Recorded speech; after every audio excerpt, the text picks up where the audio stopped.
Então, Gouveia, eu fiz a pergunta, vou voltar nela, né? Que a gente tinha começado, mas eu acho que Dani pegou um caminho que foi bem legal de primeiro entender um pouco o que é a educação desumanizadora, né? Tá bom, o professor quer fazer uma educação humanizadora, ele quer utilizar o método Paulo Freire.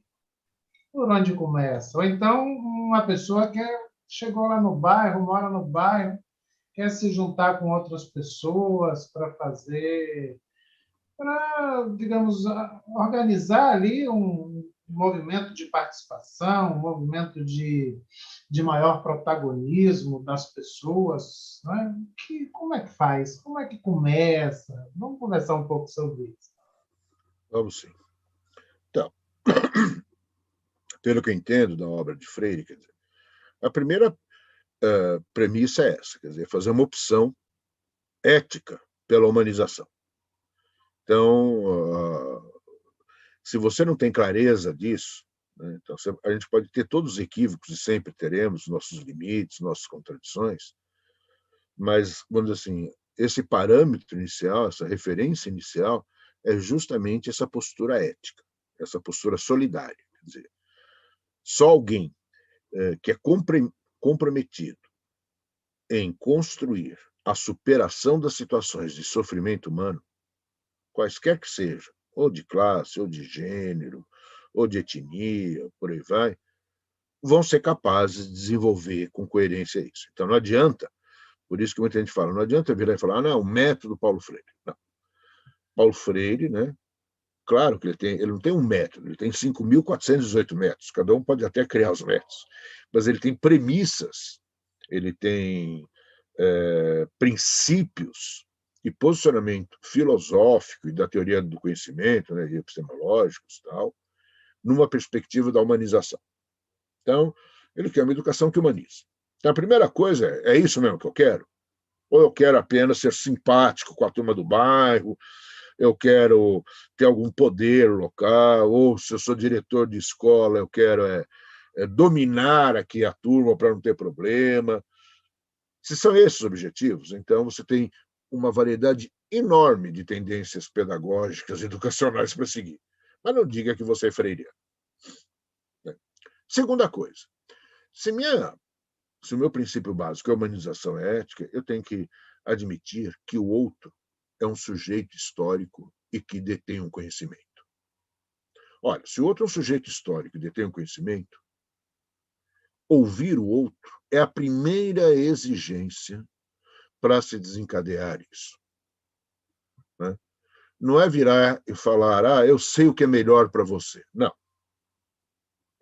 É virar para o outro e perguntar, como você explica a sua vida?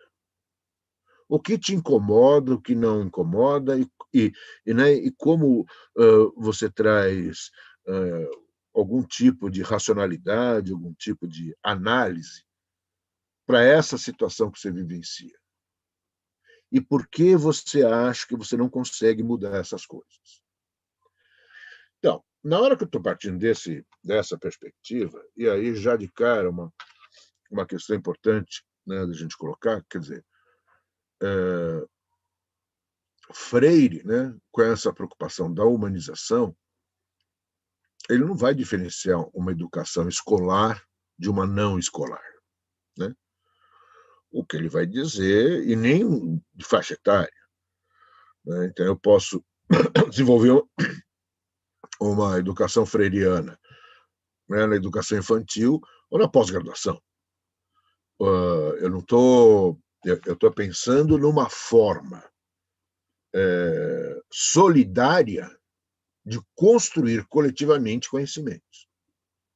Então, isso pode, não pode. Então, mas sendo bem mais objetivo, é o seguinte: você é um diretor de escola, ou, sei lá, um professor, ou coordenador pedagógico, e quer desenvolver a perspectiva freiriana, vá ouvir todos os segmentos envolvidos naquela prática sociocultural que você vai desenvolver. Né? Então, independentemente do grau de escolaridade. Quer dizer, o que a gente está tentando colocar aqui é que todo ser humano tem conhecimento. Todo ser humano constrói conhecimento. todos nós construímos perspectivas, visões de mundo. E se meu objetivo é contribuir para o processo de humanização, e que elas vão ser, né, os agentes, os sujeitos dessa humanização, eu preciso saber qual é o meu ponto de partida. Quem vai me dar meu ponto de partida é o outro, não sou eu. Porque eu olho o mundo da minha janela, ela olha o mundo da janela dela. Né? Eu olho o mundo e vejo coisas que ela não vê, mas também ela olha o mundo e vê coisas que eu não vejo. Tá certo? Quer dizer, a gente pode estar no mesmo andar, mas está em apartamentos diferentes. E cada um olha e vê um ângulo da realidade. Então, a primeira coisa é isso, né? É ouvir. Ouvir, e isso não é uma tática motivacional, isso não é uma maneira de falar, olha, sou simpático, quero ser agradável, não se trata disso. Claro que é desejável que também isso aconteça, não estou falando que não, mas eu digo, aqui é uma exigência para o processo de construção do conhecimento. Né? Por isso que a gente fala, né? É uma exigência não metódica, mas metodológica, no seu sentido mais profundo, no sentido de que ouvir o outro é o ponto de partida para o outro construir conhecimento, para eu contribuir para isso e para o outro me ensinar também. Né? Não, essa coisa é mão dupla, claro. Segunda coisa, é compreender que o outro fala é válido, por menor que seja o patamar de validade, a meu ver. Ou seja, tem uma lógica, uma racionalidade por trás do que o outro diz. O cara não chega a uma determinada conclusão, a uma determinada explicação, a um determinado significado do nada. Né? Ele está ali no meio de um caldo cultural, observando práticas sociais,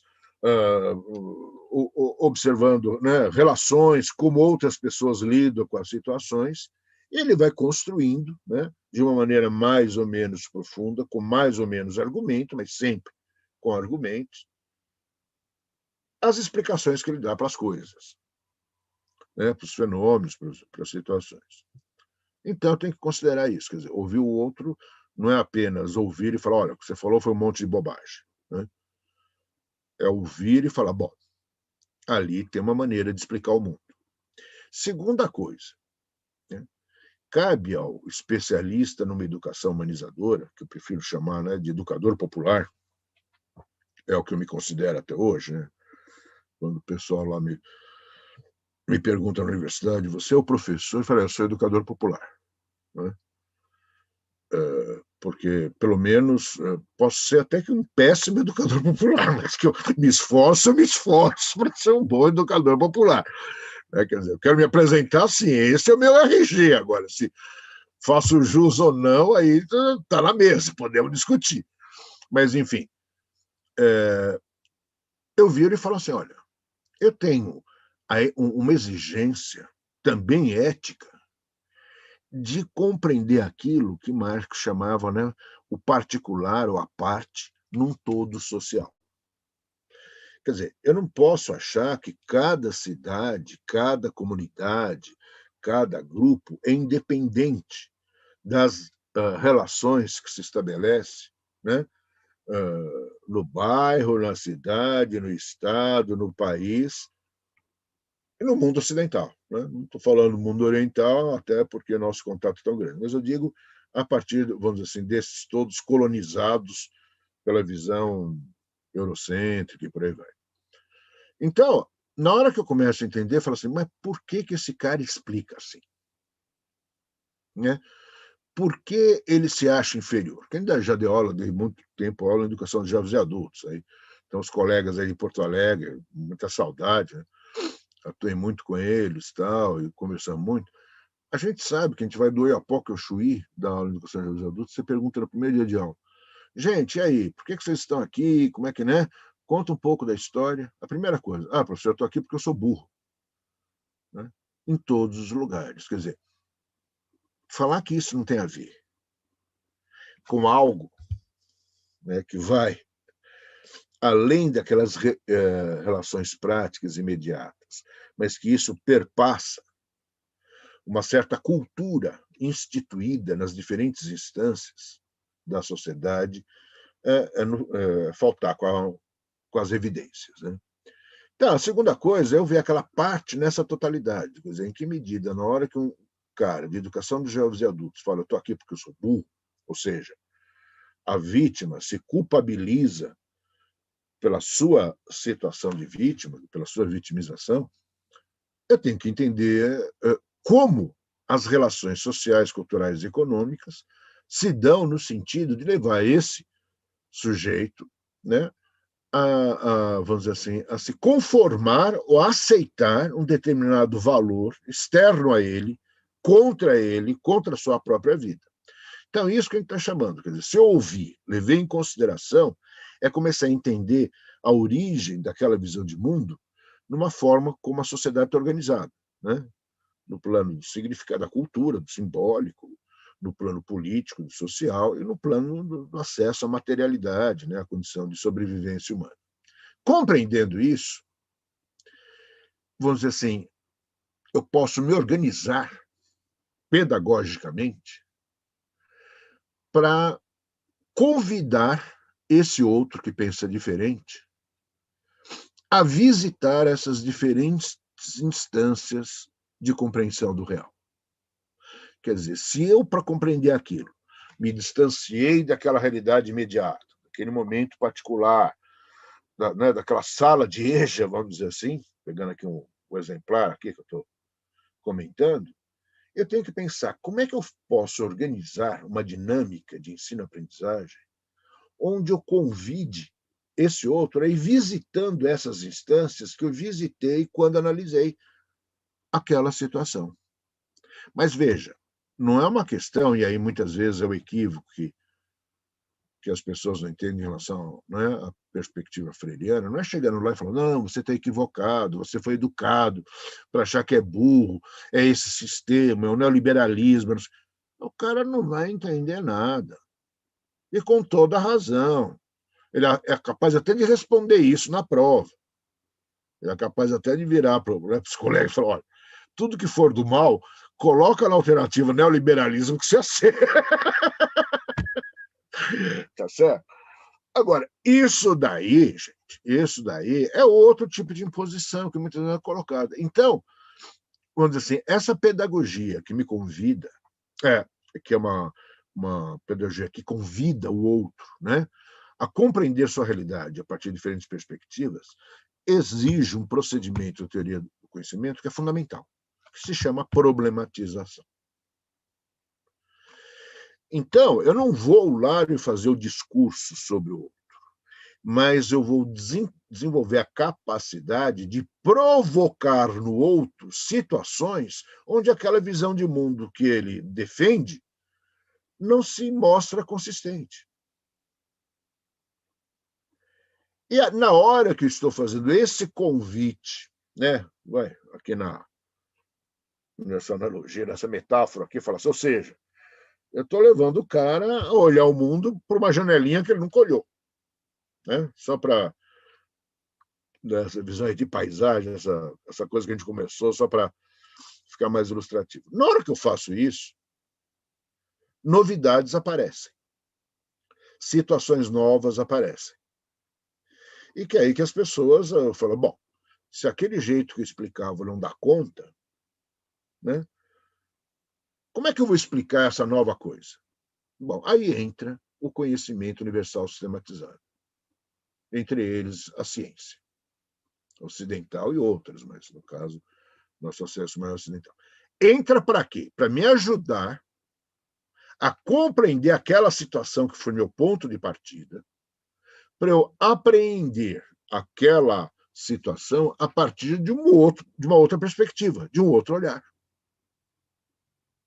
Então, nesse sentido, a ciência não é fim, né? A aprendizagem da ciência não é fim numa educação humanizadora, ela é meio. Meio para eu interpretar melhor o mundo para agir no mundo de maneira mais humanizadora. E, por último, agora que interpretei de uma outra maneira, a partir de uma visão geral, volto a olhar para a minha realidade, começo a entender por que eu pensava de um jeito e agora penso de outro. E se eu pensava de um jeito e agir de um jeito, agora eu tenho que planejar agir de uma maneira diferente, coerente com essa nova forma de interpretar o mundo.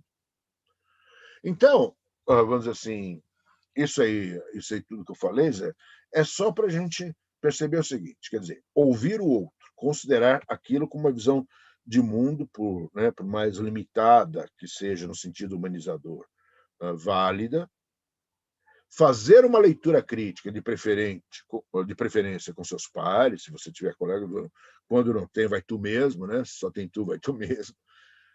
Fazer essa análise e, a partir dessa análise, planejar uma forma problematizadora de desenvolver uma dinâmica de busca de respostas, lançando desafios e buscas de respostas, aí fazendo, pedindo ajuda ao conhecimento sistematizado, no sentido de construir uma outra visão de mundo e uma outra forma de agir.